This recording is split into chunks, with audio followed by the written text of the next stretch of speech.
Alright guys, so Hell in a Cell 2020 is going down right now. The first match was on the kickoff show. It's RTruth versus Drew Gulak for the 24/7 championship.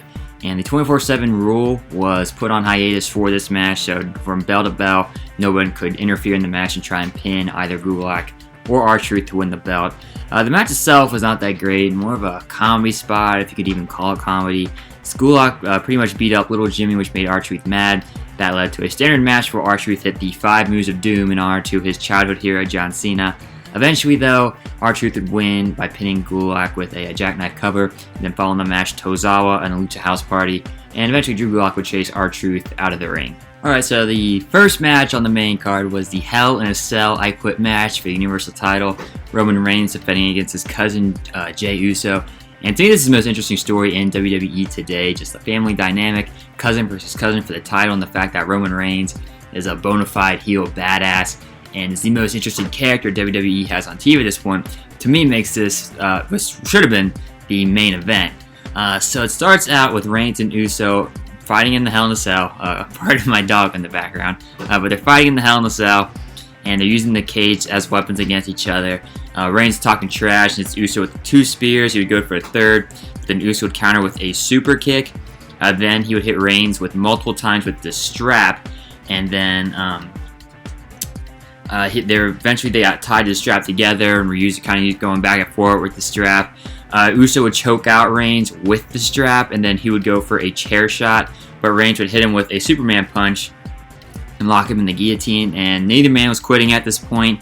Reigns would then tell Uso to quit. The referee is saying he's not quitting, so he drives it to the side of the ring, hit the drive-by kick. Uso still doesn't quit, pins his head against the ring post, and steals stairs and goes for a drive-by kick. Uso still not quitting. The ref wants to stop the match, but Reigns tosses him out of the ring. A bunch of officials come in to stop the match, trying to separate him. Reigns isn't having it. He throws steel stairs into the ring, scatters all the officials. He has Uso pinned underneath these stairs, telling them he should have quit. You're making me do this. He's about to destroy him with these steps when Jimmy Uso comes running in to stop him. He says, we're family. Why are you doing this? Blah, blah, blah. Reigns breaks down, starts crying. Jimmy offers his hands to Reigns, saying, whatever we're going through, we'll get through this together. Reigns takes his hand and then locks him in the guillotine. And then Jay comes to. He sees what's happening, and the only way for him to get Jimmy out of the guillotine from Reigns is to quit. So he ends up quitting, and Reigns retains the championship that way by Jimmy Uso quitting to save his brother, or by Jay Uso quitting to save his brother Jimmy from Reigns' guillotine attack. After that, Alpha and Sika, the Wild Samoans, are sitting at the top of the ramp. Reigns walks back up the ramp with the belt and Paul Heyman, and he is given a lei. So he was symbolically named the tribal chief, the head of the table, and he is, without a shadow of a doubt, the top heel in WWE today. Not really sure where they're going to go with this storyline going forward with Reigns and Uso. I think they might be able to stretch this out to the Survivor Series and have a big blow-off match at that point. Maybe Jimmy might be cleared to wrestle at that point. Might have a triple threat or a 2-on-1 for the title somehow. But either way, I don't think the storyline between Reigns and the Usos is over just yet. So following that great match with storytelling from Roman Reigns and Jay Uso, we got a so-so match with Jeff Hardy and Elias. The main build here was Elias wanted revenge because he thinks Jeff Hardy was the one who ran him over in the parking lot on SmackDown. Feels like we're going back to 2000 with who ran over Stone Cold Steve Austin, or excuse me, 1999 with who ran over Stone Cold Steve Austin. I think Survivor Series 99. And so anyway, Elias comes to the ring. He's singing a song, basically insulting Jeff Hardy. The match started off and it was pretty basic. Elias would hit a powerbomb from an electric chair drop onto Jeff Hardy, which is very impressive. And then Hardy would hit a Whisper in the Wind, and he had Elias on the ring apron going for a Swanton Bomb. Before he was able to hit that, though, Elias rolled off and grabbed the guitar. However, Jeff Hardy managed to get the guitar, smashed it across Elias' back, and the match ends in disqualification. Pretty lame. The match itself wasn't too special. The finish was, I hate disqualification finishes on pay-per-views. But it looks like this feud is going to continue, considering we did not get a definitive ending. I can see these two guys being put on separate teams for a Survivor Series, and I think that's going to be WWE's way of continuing this feud going forward. Next on the card was Miz versus Otis for the Money in the Bank briefcase. It was a pretty basic match, and the seemingly never-ending storyline between Miz and Morrison and Heavy Machinery, more specifically Otis. Miz has Otis in a sleeper, and he broke out of it, but Miz just booted the hell out of Otis's face. Miz would then hit the kicks at Otis, but this would only fire him up, and he would basically Hulk up, and this would lead to him trying to hit the Caterpillar. Morrison would pull Miz out of the ring before he could hit him with the Caterpillar, and eventually he would try to use the Money in the Bank briefcase on Otis, but he gets caught, so the ref tosses Morrison from ringside. Later in the match, though, Miz is like hanging onto the ring skirt, and Otis is trying to pull him off of it. He loses his grip, slips, falls backwards, and Tucker's there at the briefcase, drills Otis with it. This allows Miz to pin Otis for the win, and Miz is now Mr. Money in the Bank. So it was kind of a cop-out way for WWE to get the Money in the Bank briefcase off of Otis. I remember when he won it, I wasn't sure why he was picked to win it, and it felt like WWE painted themselves into a corner, so they finally got the briefcase off of Otis. So now Miz is Mr. Money in the Bank, and it looks like we might get a little feud between Heavy Machinery, as Tucker has since betrayed Otis. The match, Tucker is cutting a promo basically saying he's taking credit for all of Otis' success, the Money in the Bank one, his relationship with Mandy Rose. Now Tucker's just kind of put in the background. Otis comes running out of the ring toward the backstage area, and him and Tucker end up fighting. So we are going to get a full-fledged Tucker versus Otis storyline going forward. What followed next was the SmackDown Women's Championship Hell in a Cell match, Sasha Banks challenging Bayley for the SmackDown Women's title, and this had been a storyline in development for seemingly over a year, possibly as long as Bayley's WWE Women's Championship reign was. So it starts out with Bayley bringing a chair to the ring, but Banks immediately threw it out before it even, as the hell was being lowered. So Banks put Bayley into a bank statement early, and then Bayley would get a kendo stick and would miss Banks with each swing, and Banks would eventually take the kendo stick and shove it through one of the cell holes in the fence to get it out.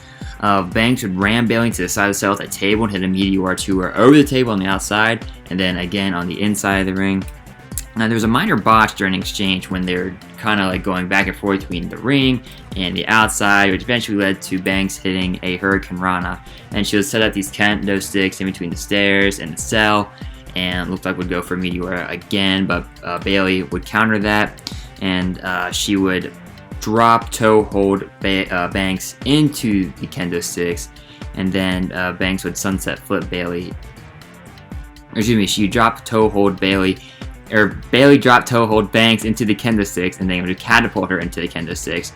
They later get back into the ring, and there's a cool spot where Banks would sunset flip powerbomb Bayley off the ring into the side of the cell. And then Bayley would then sunset flip Banks into a chair in the corner of the ring, and Banks' head hit the chair really hard, which made this really loud crashing sound. Bayley hits Banks hanging upside down on the ring apron and smash her with the kendo stick, and then she would try to tape these two kendo sticks together, and it didn't really work out. This allowed Banks to recover and hit Bayley with a fire extinguisher.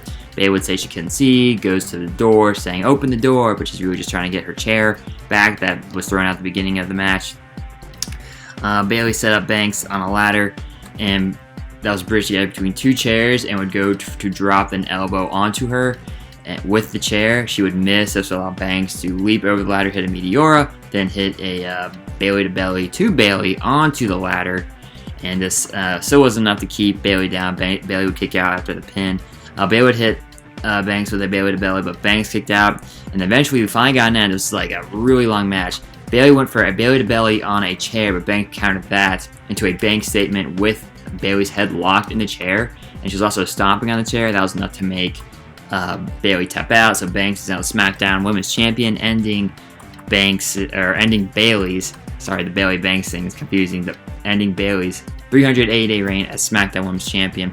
There definitely will be a rematch at Survivor Series. There's no way this rivalry is over. And I could possibly see them extending this to tables, ladders, and chairs in December before hitting the reset button in January with the Royal Rumble. Next was nothing special. It was Bobby Lashley versus Slapjack for the United States Championship. Slapjack's member of Retribution. Earlier on the kickoff show, I think, there was a challenge from Mustafa Ali to any member of the Hurt Business to face any member of Retribution.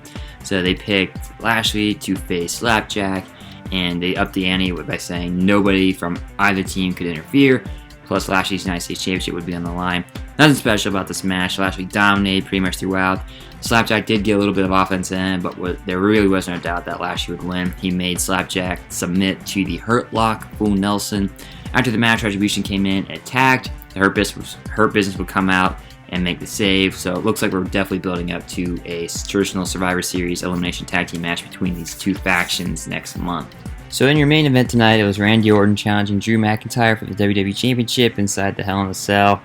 Orton snuck attack McIntyre before McIntyre could enter the cell. They worked their way around the entire cage. It looks like there's going to be an announced table spot. That did not happen. They ended up going back into the cell. And the match officially begins with McIntyre getting the upper hand. He throws Orton into the cell. And we officially go. So McIntyre shoves his head into the cell. And he picks up Orton and drives him into the cell. And into the ring post a couple times. McIntyre went for a Claymore. But Orton countered a few chair shots.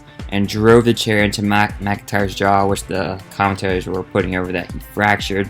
This match would slow down considerably after that, but it would pick up pace again toward the end. McIntyre eventually threw Orton through a table with a belly-to-belly, and the Thunderdome technician people piped in "This is Awesome" chants. The spot was kind of cool, but the piped in "This is Awesome" chants were kind of lame, so I don't know why they did that. Orton would hit his trademark second rope DDT, and then he would open the cell door and try to walk away. McIntyre would leave the cell, chase after him, hit him from behind, and ram into the barricade a couple times. Orton then would throw McIntyre into the cell and climb to the top. McIntyre would follow, and then somehow Orton gets this like lightsaber-looking weapon. Commentators were saying it was a pipe. He hits McIntyre with it, then begins to climb down the other side. They're both hanging from the side of the cell, fighting, kind of like how Ambrose and Rollins were as Hell in a Cell 2014. Except this time only one guy falls off the cell. Orton manages to make McIntyre fall off the cell through the announce table, and McIntyre is bleeding from the mouth. They work their way back into the cell, and McIntyre hits a Claymore, and then he goes for another Claymore. Orton ducks, hits the RKO, and pins McIntyre clean for the win, and is the new WWE Champion. Big statement win for Randy Orton here. He had been beaten by McIntyre at the last pay-per-view. Then he beats McIntyre at this pay-per-view cleanly, no interference or shenanigans. It's Hell in a Cell, so there's no rules. So he is the new WWE Champion. Looks like there will be a rematch between the two at Survivor Series. Hopefully it's the blow-off to this feud. It's been going on for quite some time, since, I want to say maybe before SummerSlam even. But yeah, that was Hell in a Cell in a nutshell. The best Hell in a Cell match, in my opinion, was the first one, Reigns versus Uso. That had the best story.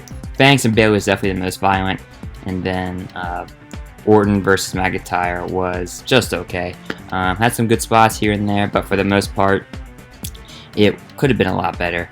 And yeah, that was all I got for you. If you like this match, if you like this video, feel free to give it a thumbs up, leave a comment, subscribe to the channel, check out my website, cincyfanzone.blogspot.com. Give me a follow on Twitter and Instagram. Links to both those are in the description below, and those handles are at Cincy Fan Zone. And as always, guys, thanks for watching.